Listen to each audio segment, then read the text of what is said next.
नमस्कार विद्यार्थी भाइ बहिनीहरू। अनक मिडियाको सहकार्यमा नेपाल भाषा एकाडेमीबाट प्रसारण भइरहेको नेवा एफएम 106.6 मेगाहर्जको रेडियो तरङ्गमा यहाँहरूलाई हार्दिक स्वागत छ। कीर्तिपुर नगरपालिकाद्वारा सञ्चालित रेडियो शिक्षा कार्यक्रम लिएर आज पनि म मङ्गल माध्यमिक विद्यालयको विज्ञान शिक्षक लोचन भट्टराई तपाईँहरूको रेडियो सेट सामु उपस्थित भइसकेको छु। विद्यार्थी भाइ बहिनीहरू, तपाईहरूले कक्षा 8 को विज्ञान विषयको रेडियो पाठ हरेक हप्ताको बुधबार बिहान 7:30 बजेबाट 8 बजेसम्म सुन्न सक्नुहुनेछ भने यस कार्यक्रमको पुनः प्रसारण साँझ 6 बजे सुन्न सक्नुहुनेछ। विद्यार्थी भाइ बहिनीहरू, अघिल्लो हप्ता हामीले बिउको बनावट तथा एक दलीय र दुई दलीय बिउ बीचको भिन्नता, structure of seed and differences between monocot and dicot सीडको बारेमा छलफल गऱ्यौँ। यस बारेमा पक्कै पनि तपाईँहरू प्रश्न हुनुभयो होला।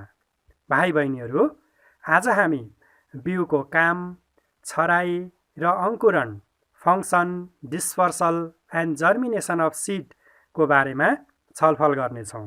भाइ बहिनीहरू, गर्भधान भएको रजकण अथवा ओभ्युललाई बिउ भनिन्छ। गर्भधान भएको रजकण ओभ्युललाई बिउ भनिन्छ। यो त तपाईँहरूलाई मैले अस्ति नै भनिसकेको छु। गर्भधान भएको रजकण ओभ्युललाई बिउ भनिन्छ। Seed is a fertilize ovule. It is also known as passive form of embryo. It is also known as passive form of embryo. अथवा भाइ बहिनीहरू, बिउलाई सुसुप्त अवस्थामा रहेको भ्रूण पनि भनिन्छ र यसले चाहिँ उपयुक्त वातावरण पाएपछि यो अङ्कुराउँछ अथवा यसले चाहिँ के गर्छ त, जर्मिनेसन गर्छ। र भाइ बहिनीहरू, अब हामी आजको छलफलतर्फ लागौँ है त। आजको हाम्रो छलफलको पहिलो विषय रहेको छ बिउको काम, फङ्सन अफ सीड। भाइ बहिनीहरू, बिउको कामहरू के होला त? बिउले के गर्छ त? एकछिन सोच्नुहोस् त। बिउले के काम गर्छ? के सोच्नुभयो? हो भाइ बहिनीहरू, बिउका मुख्यतया 3वटा कार्यहरू रहेका छन्। बिउका 3वटा कार्यहरू रहेका छन्, जसमा 1 नम्बरमा छ उमार्नु अथवा जर्मिनेसन, र दोस्रो बिउको कार्य छ खाद्य पदार्थ सञ्चय गर्ने अथवा स्टोरेज अफ फुड, र बिउको तेस्रो कार्य रहेको छ सुरक्षा अथवा प्रोटेक्सन दिने। र भाइ बहिनीहरू, बिउको पहिलो कार्य हामीले भन्यौँ उमार्नु अथवा जर्मिनेसन। बिउबाट नयाँ बिरुवा उम्रन्छ। बिउमा रहेको भ्रूण इम्ब्रियोबाट नै नयाँ बिरुवाको जरा र काण्ड निस्कन्छ। भाइ बहिनीहरू, इम्ब्रियो अथवा बिउको स्ट्रक्चरको बारेमा त हामीले अघिल्लो हप्ता छलफल गरेकै छौँ र तपाईँहरूलाई थाहा छ बिउभित्र चाहिँ इम्ब्रियो हुन्छ र इम्ब्रियोमा चाहिँ जुन माथिल्लोतिरको भागबाट, इम्ब्रियोको माथिल्लोतिरको भागबाट चाहिँ के निक्लन्छ त? काण्ड निक्लन्छ, र तल्लोतिरको भागबाट चाहिँ के निक्लन्छ त? जरा निक्लन्छ।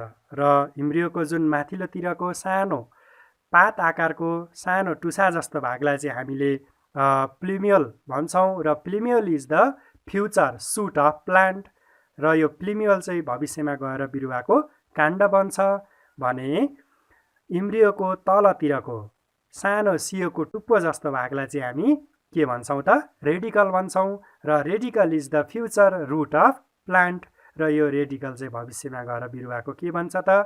जरा बन्छ। र भाइ बहिनीहरू, यसरी बिउभित्र रहेको जुन इम्ब्रियो, र यो इम्ब्रियोबाट नै भविष्यमा चाहिँ बिउको काण्ड तथा जराहरू बन्ने भएको र नयाँ बिरुवा यसरी बन्ने भएकोले बिउको मुख्य काम भनेको चाहिँ उमार्नु अथवा नयाँ बिरुवा दिनु अथवा जर्मिनेसन गराउने काम चाहिँ बिउले गर्छ। र बिउको दोस्रो कार्य रहेको छ खाद्य पदार्थ सञ्चय गर्ने, स्टोरेज अफ फुड। बिउमा खाद्य पदार्थ सञ्चय हुन्छ। बिउले अङ्कुराउँदा अथवा जर्मिनेसन हुँदा यसमै रहेको खाद्य पदार्थ प्रयोग गर्दछ। भाइ बहिनीहरू, मैले तपाईँहरूलाई अघिल्लै हप्ता भनिसकेको छु, एक दलीय बिउले चाहिँ विशेष गरी इन्डोस्पर्मबाट चाहिँ खाद्य पदार्थ प्राप्त गर्दछ। बिउभित्र रहेको इन्डोस्पर्मबाट र द्विदलीय बिउले चाहिँ विशेष गरी फग्ल्याटा अथवा कोडिलेटनबाट चाहिँ खाद्य पदार्थ प्राप्त गर्दछ। र यसरी भाइ बहिनीहरू बिउको दोस्रो कार्य भनेको स्टोरेज अफ फुड, खाद्य पदार्थ सञ्चय गर्ने रहेछ।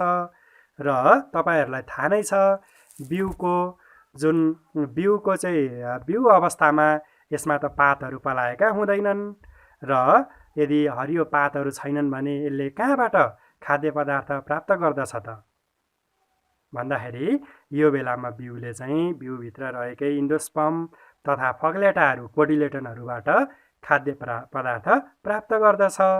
र भाइ बहिनीहरू बिउको तेस्रो कार्य रहेको छ सुरक्षा अथवा प्रोटेक्सन गर्ने। बिउको बोक्राले भ्रूण इम्ब्रियोको सुरक्षा गर्दछ। बिउको बोक्रा अथवा सिड कोट भनिन्छ यसलाई, र यसले चाहिँ भ्रूण लगायत बिउभित्रका अन्य भागहरूको पनि सुरक्षा गर्दछ। र यसरी भाइ बहिनीहरू बिउको मुख्यतया 3वटा कार्यहरू रहेछ, जसमा उमार्नु, जर्मिनेसन, खाद्य पदार्थ सञ्चय गर्ने, स्टोरेज अफ फुड र प्रोटेक्सन अथवा सुरक्षा प्रदान गर्नु। भाइ बहिनीहरू अब हामी छलफलको दोस्रो विषयवस्तुतर्फ लागौँ, जसमा रहेको छ बिउ छराई, डिस्पर्सल अफ सिड। माउ बिरुवाबाट बिउहरू कसरी अथवा कुन माध्यमबाट विभिन्न ठाउँमा पुग्छन् भन्नुलाई नै बिउको छराई भनिन्छ। बिउ छराई भनेको के रहेछ त? माउ बिरुवाबाट बिउहरू कसरी अथवा कुन माध्यमबाट विभिन्न ठाउँमा पुग्छन् भन्नुलाई नै बिउको छराई भनिन्छ। भाइ बहिनीहरू जस्तै आँपको रुखमा के हुन्छ त? आँप फलेको हुन्छ र जुन त्यो आँप छ त्यो आँपको लागि त्यो फलेको रुख चाहिँ के हो त? माउ बिरुवा भयो। र यदि त्यो आँप चाहिँ मान्छेले टिपेर एक ठाउँबाट अर्को ठाउँमा लगेर अथवा त्यस्तै जनावरहरूले एक ठाउँबाट अर्को ठाउँमा लान सक्छ, त्यस्तै पानीले बगाएर पनि एक ठाउँबाट अर्को ठाउँमा लान सक्छ। र यसरी त्यो जुन आँप छ भाइ बहिनीहरू, आँपको रुखमा फलेको आँप छ, त्यो आँप चाहिँ पाक्छ, पाकिसकेपछि त्यो केही कारणले झर्छ र झरिसकेपछि त्यो चाहिँ के हुन्छ त? पानीले बगाएर पनि त्यो माउ बिरुवाबाट टाढा लान सक्छ र मानिसहरूले पनि त्यो आँप चाहिँ टिपेर आँप खाएर त्यो भित्रको कोया चाहिँ फाल्छन् घरतिर लगेर अथवा टाढातिर लगेर। र यसरी माउ बिरुवाबाट बिउहरू चाहिँ एक ठाउँबाट अर्को ठाउँमा पुग्ने जुन प्रक्रिया छ यसलाई हामी के भन्छौँ त? यसैलाई हामी चाहिँ बिउ छराई भन्छौँ। Seed dispersal is the movement or transport of seed away from the parent plant. Seed dispersal is the movement or transport of seeds away from the parent plant. बिउ छराईका विभिन्न विधि अथवा मेथड्सहरू रहेका छन् भाइ बहिनीहरू। विशेष गरी बिउ 4 किसिमबाट बिउ छराई हुन्छ। 1 नम्बरमा हावाद्वारा बाई विन्ड, र 2 नम्बरमा छ पानीद्वारा बाई वाटर, र तेस्रो नम्बरमा छ फल आफै जोडसँग फुट्नाले बाई एक्सप्लोजन अफ फ्रुट्स, र 4 नम्बरमा छ मानिस तथा जीवजन्तुद्वारा बाई ह्युमन एन्ड एनिमल्स। र भाइ बहिनीहरू विशेष गरी बिउ यसरी 4 तरिकाबाट छराई हुन्छ। र यी 4 तरिकाको चाहिँ हामीले केही उदाहरणसहित छोटो छलफल गर्नेछौँ। भाइ बहिनीहरू बिउ छराईको पहिलो तरिका अथवा विधि रहेको छ हावाद्वारा बाई विन्ड। भाइ बहिनीहरू तपाईँहरूले विभिन्न प्रकारका बिउहरू त देख्नुभएकै होला। कुनै बिरुवाको सानो र हलुका बिउ स्मल एन्ड लाइट बिउ हुन्छ भने कुनै बिरुवाको भुवा र प्वाँख हेयरी एन्ड फ्लुफी भएको बिउ हुन्छ। यस प्रकारका बिउ हावामा उडेर सजिलैसँग एक ठाउँबाट अर्को ठाउँमा छरिन्छन्। जस्तै सिमल, कपास, घाँस जस्ता बिरुवाका बिउहरू हावाबाट छरिन्छन्। Seed of simal, cotton, grass are disperse by winds. र यसरी भाइ बहिनीहरू तपाईँहरूले कपास, सिमल तथा घाँसका बिउहरू त देख्नुभएकै होला। र जोडसँग हावा चलेको बेलामा के हुन्छ त भन्दा यो कपास, घाँस तथा सिमलका जुन बिउहरूलाई चाहिँ बाहिरबाट भुवाले छोपेको हुन्छ र हावाले यसलाई सजिलैसँग उडाउन सक्छ, उडाएर एक ठाउँबाट अर्को ठाउँमा पुर्याउन सक्छ। र अर्को ठाउँमा यसरी पुगिसकेपछि उपयुक्त वातावरण पाएमा ती बिउहरू चाहिँ जर्मिनेसन हुन्छन्, अङ्कुराउँछन् र हावाको माध्यमबाट पनि यसरी बिउ छराइ हुने रहेछ। र भाइ बहिनीहरू, बिउ छराइको अर्को माध्यम अथवा मेथड रहेको छ पानीद्वारा, बाई वाटर। र भाइ बहिनीहरू, पानीको माध्यमबाट पनि बिउहरू एक ठाउँबाट अर्को ठाउँमा छरिन्छन्। नरिवल, सुपारी, कमल जस्ता बिरुवाका बिउहरू धेरै दिनसम्म नसडिकन अथवा नकुहिकन पानीमा बगेरै अथवा रहेरै बग्दछन् र त्यसपछि केही अनुकूल परिस्थिति पाएमा उम्रन्छन् र बिरुवाहरू बन्दछन्। यसरी पानीको माध्यमबाट पनि भाइ बहिनीहरू बिउ छराइ हुने गर्दछ। तपाईँहरूले यो नरिवल, सुपारीको बोट त देख्नुभएकै होला। र यसरी नरिवल, सुपारीको जुन फल लाग्छ र यो फल पाकिसकेपछि यो झर्छ भाइ बहिनीहरू। र यसरी झरेको जुन नरिवल छ, सुपारीको फल छ, यसलाई चाहिँ के हुन्छ त, पानीले ठुलो पानी झरी परेको बेला अथवा बाढी आएको बेला यसलाई बगाएर माउ बिरुवा अथवा प्यारेन्ट प्लान्टबाट चाहिँ धेरै टाढा पुर्याउँछ र कुनै ठाउँमा पुगेर यो अडिएपछि केही समयमा त्यो बाहिरको बोक्रा चाहिँ कुहिएर जान्छ र भित्रको जुन बिउ छ त्यो बिउले यदि उपयुक्त वातावरण पाएमा नयाँ बिरुवाहरू चाहिँ के हुन्छ त भाइ बहिनीहरू, सुपारीको अथवा नरिवलका नयाँ बिरुवाहरू उम्रन्छन्।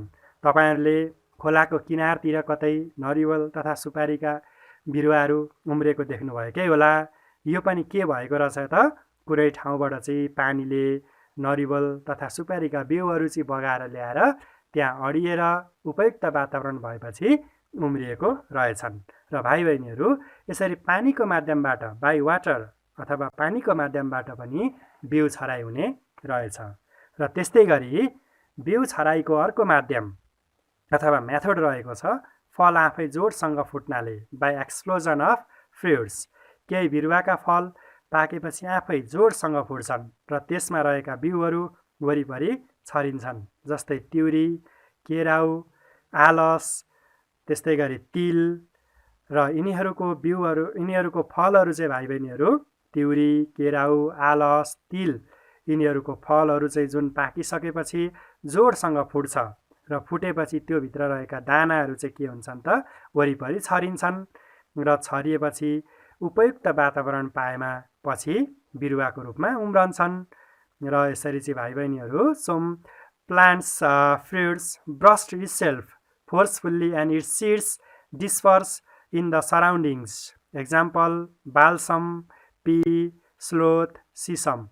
र यसरी भाइ बहिनीहरू केही बिरुवाका फलहरू चाहिँ पाक्छन्, पाकिसकेपछि जोडसँग फुट्छन्। जस्तै के रहेछ त, तिउरी, केराउ, आलस, यिनीहरूको फल पाकेपछि जोडसँग फुट्ने र बिउहरू वरिपरि छरिएर उपयुक्त वातावरण पाएपछि नयाँ बिरुवा उम्रन्छ।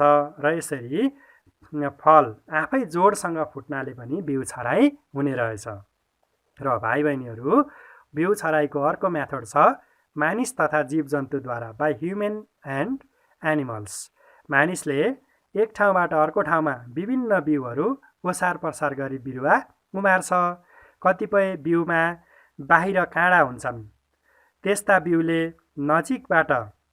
बिउको नजिकबाट हिँड्ने जीवजन्तुको शरीरमा टाँसिएर बिउ धेरै टाढासम्म पुग्दछन् र ती बिउ जहाँ खस्छन् त्यही अनुकूल वातावरण पाएपछि उम्रन्छन्। जस्तै भाइ बहिनीहरू, कुरो, तपाईँहरू घाँस काट्न जाँदा अथवा बाटो हिँड्दा लुगामा, जिउमा कुरो टाँसिएको त अनुभव गर्नुभएकै होला। र हामी घरसम्म पुगेपछि के गर्छौँ त भन्दा त्यो कुरोलाई चाहिँ टिप्छौँ, टिपेर हामी बाहिरतिर बारीतिर फ्याल्छौँ। र यदि त्यो कुरोको जुन बिउ छ त्यसले चाहिँ उपयुक्त वातावरण पायो भने त्यहाँ फेरि कुरो उम्रन्छ। र यसरी भाइ बहिनीहरू, जीवजन्तु तथा मानिसमा केही बिरुवाका जुन बिउहरू चाहिँ काँडादार हुन्छन् र टाँसिन्छन्, लुगा अथवा जिउमा टाँसिन्छन् र एक ठाउँबाट अर्को ठाउँमा झर्दाखेरि पनि बिउ चाहिँ के हुन्छ त, उम्रन्छ र यसरी पनि बिउ छराइ हुन्छ। एक ठाउँबाट अर्को ठाउँमा बिउ पुग्दछ। र त्यसै गरी अम्बा, गोलभेडा जस्ता फल खाँदा त्यसका बिउहरू सिङ्गै निलिन्छन् र दिशा गर्दा बाहिर निस्कन्छन्। त्यस्तै गरी चराचुरुङ्गीले एक ठाउँमा फल खाई अर्को ठाउँमा बिस्ट्याउँछन्। यसरी बिउ अन्य ठाउँमा छरिन्छन्। seeds of guava, tomato are swallowed and excreted out by humans and animals. Similarly, birds eat fruits in one place and defecate in another place. In this way, seeds are dispersed to another places. भाइ बहिनीहरू, यसरी मुख्यतया हावा, पानी, मानिस, जन्तु तथा चराचुरुङ्गी र फल आफैबाट बिउ छरिन्छ. Seeds are dispersed by air, water, human, animals, birds and by fruits itself. भाइ बहिनीहरू, यस छलफलबाट तपाईहरुलाई बिउ कसरी कसरी छरिने रहेछ भन्ने बारेमा प्रश्न भयो होला. भाइ बहिनीहरू, अब हामी आजको हाम्रो तेस्रो विषयवस्तु बिउको अंकुरण जर्मिनेसन अफ सीडको बारेमा छलफल गर्नेछौँ. अनुकूल वातावरणमा बिउबाट बिरुवा बन्ने प्रक्रियालाई नै बिउ अंकुरण भनिन्छ. बिउ अंकुरण भनेको के रहेछ त? अनुकूल वातावरणमा बिउबाट बिरुवा बन्ने प्रक्रियालाई नै बिउ अंकुरण भनिन्छ. अनुकूल वातावरणमा बिउबाट बिरुवा बन्ने प्रक्रियालाई नै बिउ अंकुरण germination of seed भनिन्छ. The process of developing plant from a seed. The process of developing plant from a seed in favorable environment is called germination of seed. The process of developing plant from a seed in favorable environment is called germination of seed. यस सम्बन्धमा म तपाईहरुलाई केही प्रश्नहरू सोध्छु. ध्यान दिएर सुन्नुहोस् है त. 1 नम्बरमा छ, खेतबारीमा पानी नपरेको बेला सुक्खा ठाउँमा बिउ रोप्दा बिरुवा उम्रदैन, किन? त्यस्तै गरी अर्को प्रश्न छ, बिउलाई अति चिसो बरफ जस्तो ठाउँमा छर्यो भने पनि उम्रदैन, किन? भाइ बहिनीहरू विचार गर्नुहोस् त, किन होला? किनभने बिउ अंकुराउन अथवा जर्मिनेसन हुन उचित हावा, पानी र तापक्रमको आवश्यकता पर्दछ. के रहेछ त भाइ बहिनीहरू? बिउ अंकुराउन अथवा उम्रन को लागि, जर्मिनेसन हुनको लागि विशेष गरी उचित किसिमको हावा, पानी र तापक्रमको आवश्यकता पर्दछ. Favourable conditions of air, water and temperature are required for the germination of seed. यसरी बिउ अंकुरण हुन आवश्यक मात्रामा हावा, पानी र तापक्रमको आवश्यकता पर्दछ. यसरी हामी यस कुरालाई एउटा प्रयोगद्वारा प्रमाणित गर्न सक्छौं. भाइ बहिनीहरू, किताबको पेज नम्बर 142 142 मा दिएको प्रयोगलाई तपाईहरुले घरमा सजिलैसँग गर्न सक्नुहुन्छ, जसमा 3 वटा सिमीको बिउलाई एउटा लाम्चो आकारको काठको टुक्रामा तल, बीचमा र माथि धागोले नखस्ने गरी बाँध्नुहोस्. भाइ बहिनीहरू, एउटा सानो काठको टुक्रा लिनुहोस्, चेप्टो आकारको, फ्ल्याटेन्ड खालको, र त्यसमा चाहिँ 3 वटा सिमीको बिउलाई, एउटालाई माथितिर, एउटालाई तलतिर र एउटालाई बीचमा धागोले नखस्ने गरी बाँध्नुहोस्. र त्यसमा चाहिँ तपाईहरुले अलिकति मैनको पनि प्रयोग गर्न सक्नुहुन्छ बाँध्ने ठाउँमा, त्यसले गर्दा बिउ खस्न पाउँदैन. र यसरी सिमीको बिउ बाँधेको काठको टुक्रालाई काँचको गिलास वा बिकरमा राख्नुहोस्, जसमा तलको बिउ पुरै पानीभित्र डुब्ने गरी, बीचको बिउ आधा भाग पानीभित्र र आधा भाग पानी बाहिर पर्ने गरी, तथा माथिको बिउ पुरै हावामा पर्ने गरी गिलासमा पानी हाल्नुहोस्. र भाइ बहिनीहरू, यस अवस्थामा गिलासलाई 3-4 दिनसम्म अलि घाम आउने ठाउँमा राख्नुहोस्. बेला बेला गिलासमा अलि पानी थप्दै गर्नुहोस्, जसले गर्दा गिलासमा पानी घट्न नपाओस्. भाइ बहिनीहरू, जुन हामीले बीचमा काठको टुक्राको बीचमा बाँधेको सिमीको बिउ छ, त्यसलाई चाहिँ हामीले कसरी राखेको छौं भने पुरै पानीमा पनि डुबेको छैन र पुरै माथि पनि उत्रेको छैन. के छ त? बीचमा बाँधिएको सिमीको आधा भाग पानीमा डुबेको छ र आधा भाग चाहिँ कहाँ छ? हावामा छ. र यदि हामीले 1-2 दिन पानी लगाएनौँ भने त्यो पानी चाहिँ घामले सुक्दै गएर त्यो बीचमा बाँधिएको सिमी चाहिँ पुरै हावामा पर्ने सम्भावना हुन्छ. त्यो भएर त्यसलाई हामीले पानीको चाहिँ जुन मेन्टेन गर्नुपर्छ, पानीको लेभल चाहिँ मेन्टेन गर्नुपर्छ र त्यसलाई सधैँ नै आधा भाग चाहिँ पानीभित्र र आधा भाग चाहिँ हावामा हुने गरी तपाईँहरूले विचार गरेर दिनै पछि त्यसलाई अवलोकन गर्दै त्यो किसिमले चाहिँ पानीको लेभल मेन्टेन गर्नुहोस् र केही दिनपछि ती 3वटा बिउहरूलाई राम्ररी अवलोकन गर्नुहोस् है त। र पानी केही दिनपछि तपाईँहरूले अवलोकन गर्नुहोस् र के कुराहरू अवलोकन गर्नुहोस् भने भाइ बहिनीहरू, पानीभित्र पुरा डुबेको बिउमा किन एउटा सानो टुसा मात्र आयो? तपाईँहरूले केही दिनपछि त्यो पानीभित्र पुरा डुबेको बिउमा सानो टुसा देख्नुहुन्छ र किन त्यसमा चाहिँ एउटा सानो टुसा मात्र आयो त? त्यसै गरी किन बिचको बिउमा ठुलो टुसा उम्रेर पातहरू पनि देखियो?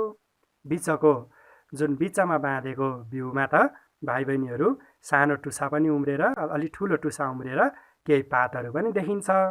तर माथिको बिउमा जुन हावामा बाँधिएको बिउ छ त्यसमा त कुनै पनि परिवर्तन देखिँदैन। किन यस्तो भयो होला त भाइ बहिनीहरू? एकै खालका सिमीका बिउहरू छन्, एउटा पुरै पानीभित्र, एउटा आधा पानी आधा हावामा र एउटा पुरै हावामा यसरी बाँधिएको छ, बाँधेर चाहिँ जुन गिलासभित्र राखिएको छ र केही दिनपछि अवलोकन गर्दा तलतिर बाँधिएको अथवा पानीभित्र पुरै डुबेको बिउमा सानो टुसा मात्र देखिन्छ। तर आधा पानी र आधा हावामा बाँधिएको बिउमा केही ठुलो टुसासहित केही पातहरू पनि देखिन्छन्।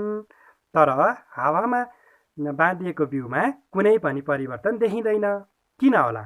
भाइ बहिनीहरू, माथिको बिउले अक्सिजन तथा माथिको भन्नाले हावामा बाँधिएको बिउले अक्सिजन तथा तापक्रम प्राप्त गर्यो तर पानी प्राप्त गर्न सकेन। त्यसै गरी पानीभित्र पुरै डुबेको बिउले पानी प्राप्त गर्यो तर आवश्यक मात्रामा प्रकाश र अक्सिजन प्राप्त गर्न सकेन। तर बिचको बिउले भाइ बहिनीहरू जुन आधा पानीमा र आधा हावामा छ, त्यो जुन बिचको बिउ र यो बिचको बिउले आवश्यक मात्रामा हावा, पानी तथा उपयुक्त मात्रामा तापक्रम प्राप्त गर्यो र बिचको बिउ अङ्कुरण अथवा जर्मिनेसन भयो। र भाइ बहिनीहरू, यसरी यस क्रियाकलापबाट हामी के निष्कर्षमा पुग्न सक्छौँ भने बिउ अङ्कुराउन उचित हावा, पानी र तापक्रमको आवश्यकता पर्दछ।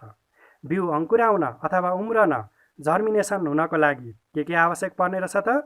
उचित किसिमको हावा, पानी र तापक्रमको आवश्यकता पर्दछ। Water, air and suitable temperature are necessary conditions for the germination of seed. Water, air and suitable temperature are necessary conditions for the germination of a seed. भाइ बहिनीहरू, यसै गरी तपाईँहरूले यस क्रियाकलापलाई आफ्नो घरमा गर्नुहोस् र गरेका सम्पूर्ण क्रियाकलापहरूलाई चित्रसहित कापीमा समेत लेख्नुहोस् है त। ल त भाइ बहिनीहरू, आजको हाम्रो निर्धारित समय पनि सकिनै लागेको छ र तपाईहरुलाई गृह कार्य स्वरूप म केही प्रश्नहरू टिपाउँछु, ध्यान दिएर सुन्नुहोस् र टिप्नुहोस् है त। 1 नम्बरमा छ, बिउ कति प्रकारबाट छरिन्छन्? उल्लेख गर्नुहोस्। बिउ कति प्रकारबाट छरिन्छन्? उल्लेख गर्नुहोस्। 2 नम्बरमा छ, अङ्कुराउन लागेको बिउले कहाँबाट खाना प्राप्त गर्दछ? अङ्कुराउन लागेको बिउले कहाँबाट खाना प्राप्त गर्दछ? अङ्कुराउन लागेको बिउले कहाँबाट खाना प्राप्त गर्दछ? र भाइ बहिनीहरू, तेस्रो नम्बरमा लेख्नुहोस्, बिरुवाको अङ्कुरण हुन, जर्मिनेसन हुन हावा, पानी र तापक्रमको उचित व्यवस्था हुनुपर्छ। बिरुवाको अङ्कुरण हुन हावा, पानी र तापक्रमको उचित व्यवस्था हुनुपर्छ भन्ने कुरा एउटा प्रयोगसहित पुष्टि गर्नुहोस्। बिरुवाको अङ्कुरण हुन हावा, पानी र तापक्रमको उचित व्यवस्था हुनुपर्छ भन्ने कुरा प्रयोग गरी पुष्टि गर्नुहोस्। भाइ बहिनीहरू, यी प्रश्नहरूको उत्तरहरू सफासँग कापीमा लेख्नुहोस् र विद्यालय खुलेपछि तपाईहरुले आफ्ना शिक्षक तथा शिक्षिकाहरूलाई देखाई करेक्सन गराउनुहोस् है त। ल त भाइ बहिनीहरू, आजको निर्धारित समय पनि सकिसकेको छ। घरमै बस्नुहोस्, सुरक्षित बस्नुहोस् र अध्ययन कार्यलाई निरन्तरता दिनुहोस् भन्दै अर्को हप्ता फेरि म अर्को विषयवस्तुका साथ उपस्थित हुने नै छु। आजलाई यति नै। हस्त, नमस्कार, धन्यवाद।